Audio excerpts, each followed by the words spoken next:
The Devil in the Belfry by Edgar Allan Poe. Everybody knows in a general way that the finest place in the world is, or alas was, the Dutch borough of Von Voltheim Mittis. Yet as it lies some distance from any of the main roads, being in a somewhat out-of-the-way situation, there are perhaps very few of my readers who have ever paid it a visit. For the benefit of those who have not, therefore, it will be only proper that I should enter into some account of it. And this is indeed the more necessary, as with the hope of enlisting public sympathy in behalf of the inhabitants, I design here to give a history of the calamitous events which have so lately occurred within its limits. No one who knows me will doubt that the duty thus self-imposed would be executed to the best of my ability, with all that rigid impartiality, all that cautious examination into facts, and diligent collation of authorities which should ever distinguish him who aspires to the title of historian.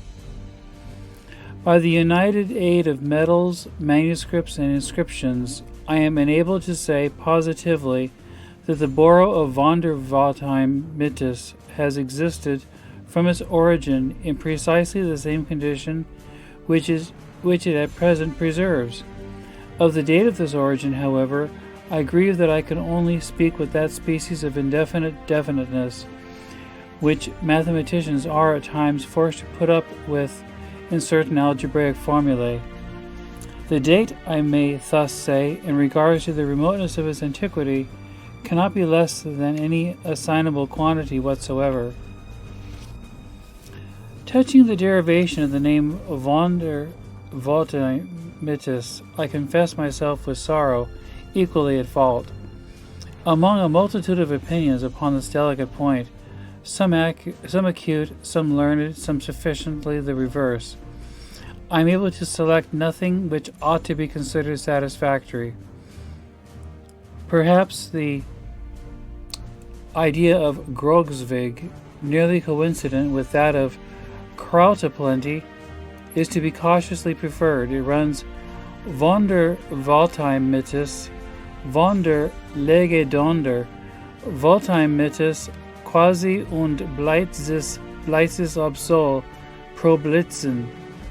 This derivation, to say the truth, is still countenanced by some traces of the electric fluid evident on the summit of the steeple of the house of the town council.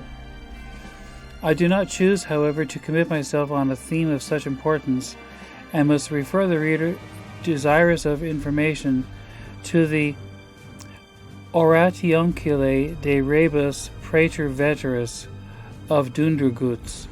See also Blunderbuzard de Derivationibus, page 27 to 5010, folio, Gothic edit, red and black character, catchword and no cipher, wherein consult also marginal notes in the autograph of Stuffenpuff with the sub-commentaries of Grund und Gutzel. Notwithstanding the obscurity which thus envelops the date of the foundation of Von Voltheim Mittis and the derivation of his name, there can be no doubt, as I said before, that it has always existed as we find it at this epoch. The oldest man in the borough can remember not the slightest difference in the appearance of any portion of it, and indeed the very suggestion of such a possibility is considered an insult. The site of the village is in a perfectly circular valley, about a quarter of a mile in circumference, and entirely surrounded by gentle hills, over whose summit the people have never yet ventured to pass. For this they assign the very good reason that they do not believe there is anything at all on the other side. Round the skirts of the valley, which is quite level and paved throughout with flat tiles, extends a continuous row of 60 little houses. These, having their backs on the hills, must look, of course, to the center of the plain, which is just 60 yards from the front door of each dwelling. Every house has a small garden before it, with a circular path, a sundial, and 24 cabbages. The buildings themselves are so precisely alike that one can in no manner be distinguished from the other. Owing to the vast antiquity, the style of architecture is somewhat odd, but it is not for that reason the less strikingly picturesque. They are fashioned of hard-burned little bricks, red with black ends, so that the walls look like a chessboard upon a great scale. The gables are turned to the front, and there are cornices as big as all the rest of the house, over the eaves and over the main doors. These windows are narrow and deep, with very tiny panes and a great deal of sash. On the roof is a vast quantity of tiles with long curly ears. The woodwork throughout is of a dark hue, and there is much carving about it, with but a trifling variety of pattern. For time out of mind, the carvers of Vonderwaldheim Mythos have never been able to carve more than two objects, a timepiece and a cabbage. But these they do exceedingly well, and intersperse them with singular ingenuity wherever they find room for the chisel. The dwellings are as much alike inside as out, and the furniture is all upon one plan. The floors are of square tiles, the chairs and tables of black-looking wood, with thin crooked legs and puppy feet.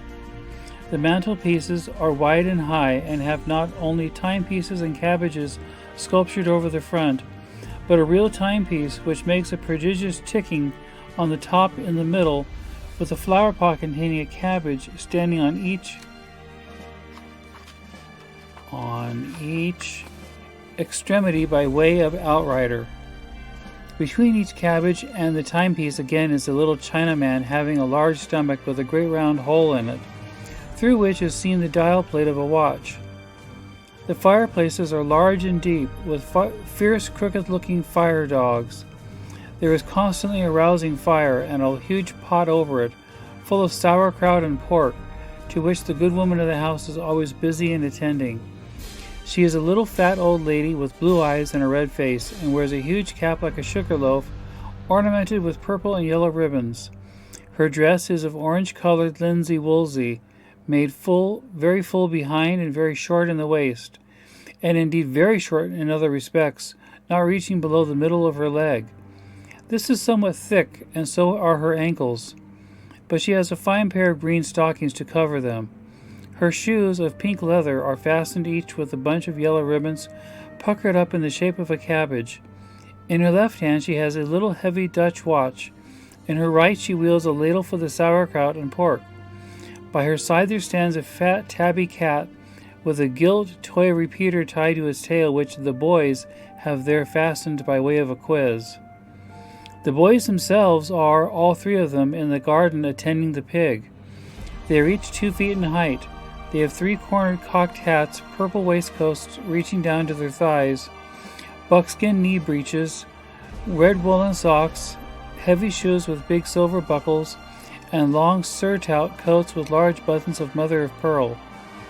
Each too has a pipe in his mouth and a little dumpy watch in his right hand. He takes a puff and a look, and then a look and a puff. The pig, which is corpulent and lazy, is occupied now in picking up the stray leaves that fall from the cabbages, and now in giving a kick behind at the gilt repeater, which the urchins have also tied to his tail, in order to make him look as handsome as the cat.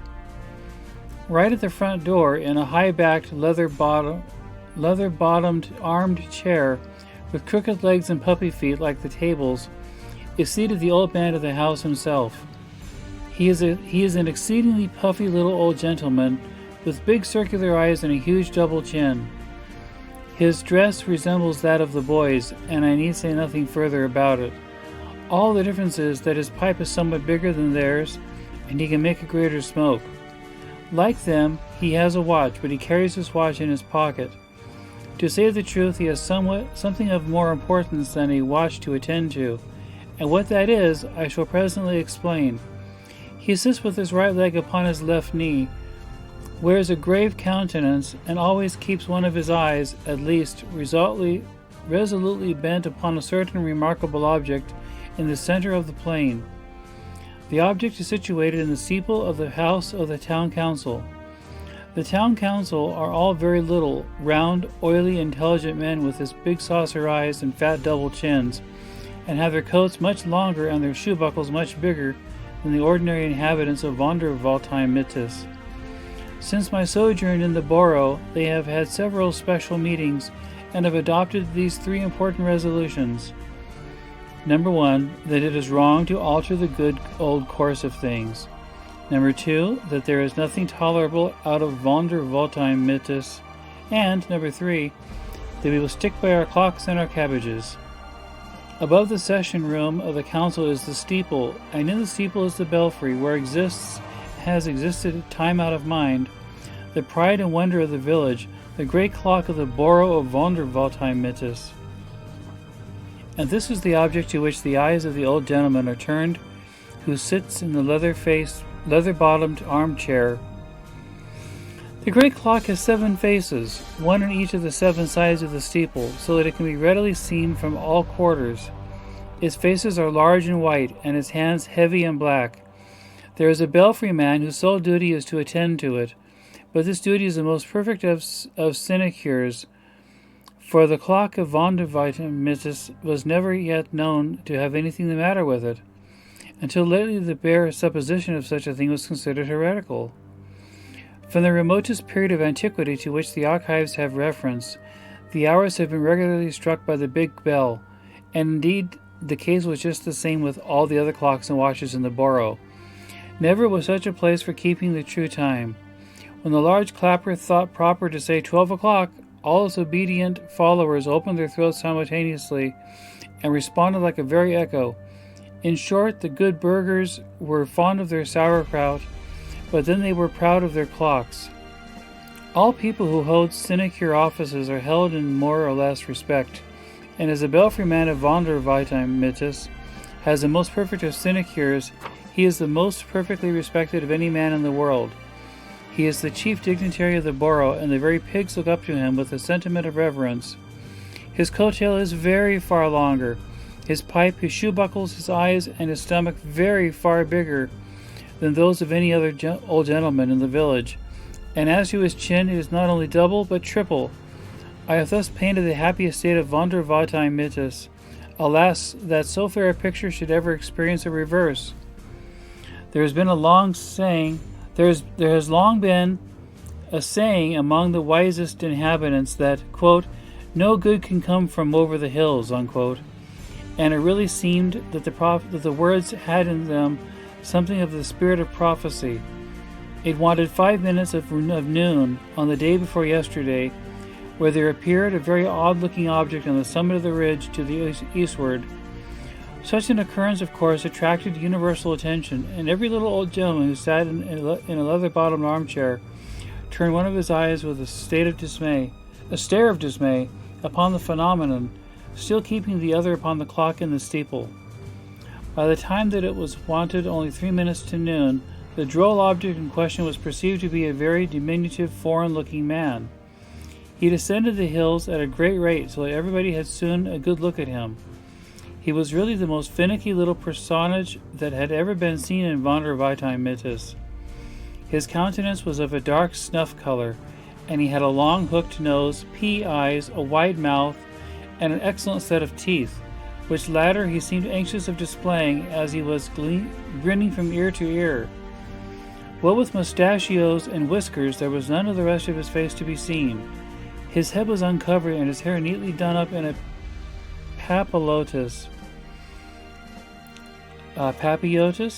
perhaps?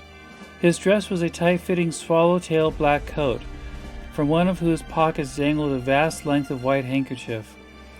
Black kerseymere knee breeches, black stockings, and stumpy-looking pumps, with huge bunches of black satin ribbon for bows. Under one arm he carried a huge chapeau de bras, and under the other a fiddle nearly 5 times as big as himself. In his left hand was a gold snuff-box, from which, as he capered down the hill, cutting all manner of fantastic steps, he took snuff incessantly with an air of the greatest possible self-satisfaction. God bless me, here was a sight for the honest burghers of Wunder Volltime Mittes. To speak plainly, the fellow had, in spite of his grinning, an audacious and sinister kind of face, and as he curveted right into the village, the old stumpy appearance of his pumps excited a little suspicion, and many a burgher who beheld him that day would have given a trifle for a peep beneath the white cambric handkerchief which hung so obtrusively from the pocket of his swallow-tailed coat. But what mainly occasioned a righteous indignation was that the scoundrelly popinjay, while he cut a fandango here and a whirligig there, did not seem to have the remotest idea in the world of such a thing as keeping time in his steps. The good people of the borough had scarcely a chance, however, to get their eyes thoroughly open, when just as it wanted half a minute of noon, the rascal bounced, as I say, right into the midst of them, gave a chasse here and a balance there, and then after a pirouette and a pas de zephyr, pigeon-winged himself right up into the belfry of the house of the town council, where the wonder-stricken belfryman sat smoking in a state of dignity and dismay. But the little chap seized him at once by the nose, gave it a swing and a pull, clapped the big chapeau de bras upon his head, knocked it down over his eyes and mouth, and then lifting up the big fiddle, beat him with it so long and so soundly that what with the belfryman being so fat and the fiddle being so hollow, you would have sworn that there was a regiment of double bass drummers all beating the devil's tattoo up in the belfry of the steeple of Vonderweitenmittis. There is no knowing to what desperate act of vengeance this unprincipled attack might have aroused the inhabitants, but for the important fact that it now wanted only half a second of noon, the bell was about to strike, and it was a matter of absolute and preeminent necessity that everybody should look well at his watch. It was evident, however, that just at this moment the fellow in the steeple was doing something that he had no business to do with the clock. But as it now began to strike, nobody had any time to attend to his maneuvers, for they all had to count the strokes of the bell as it sounded. 1, said the clock. Von, echoed every little old gentleman in every leather-bottomed armchair in Vonderweitenmittis. Von, said his watch also.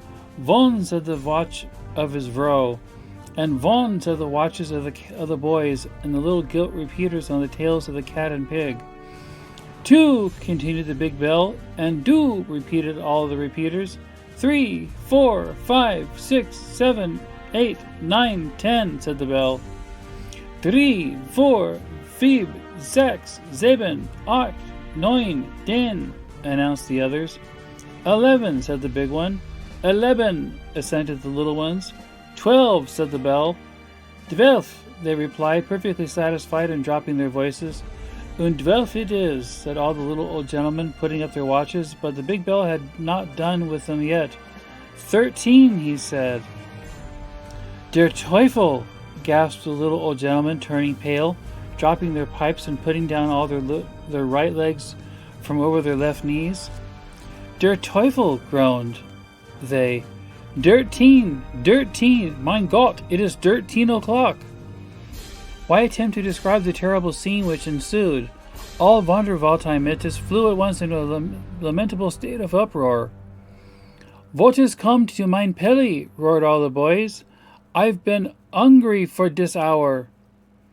What is come to mein Kraut? Screamed all the vrouws. It has been done to rags for this hour. What is come to mein pipe? Swore all the little old gentlemen. Donder and blitzen! It has been smoked out of for this hour.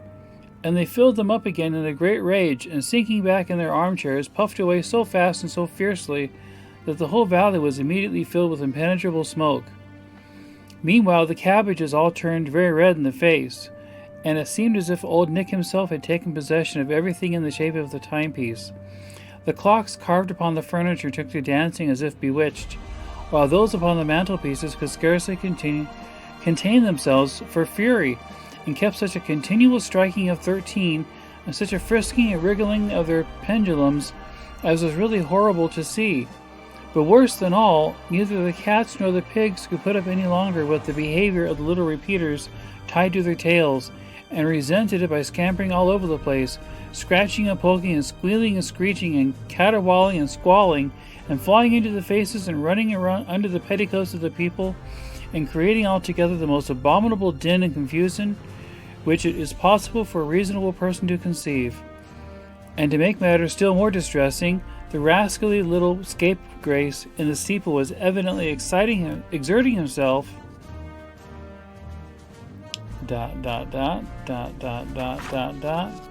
to the utmost. Every now and then one might catch a glimpse of the scoundrel through the smoke. There he sat in the belfry upon the belfry man, who was lying flat upon his back. In his teeth the villain held the bell rope, which he kept jerking about with his head, raising such a clatter that my ears ring again, even to think of it. On his lap lay the big fiddle, at which he was scraping out of all the time and tune with both hands, making a great show. The nincompoop of playing Duty O'Flanagan and Paddy O'Rafferty. Affairs being thus miserably situated, I left the place in disgust, and now appeal for aid to all lovers of correct time and fine kraut. Let us proceed in a body to the borough and restore the ancient order of things in Vonderweiter Mittis by ejecting the little fellow from the steeple. The end.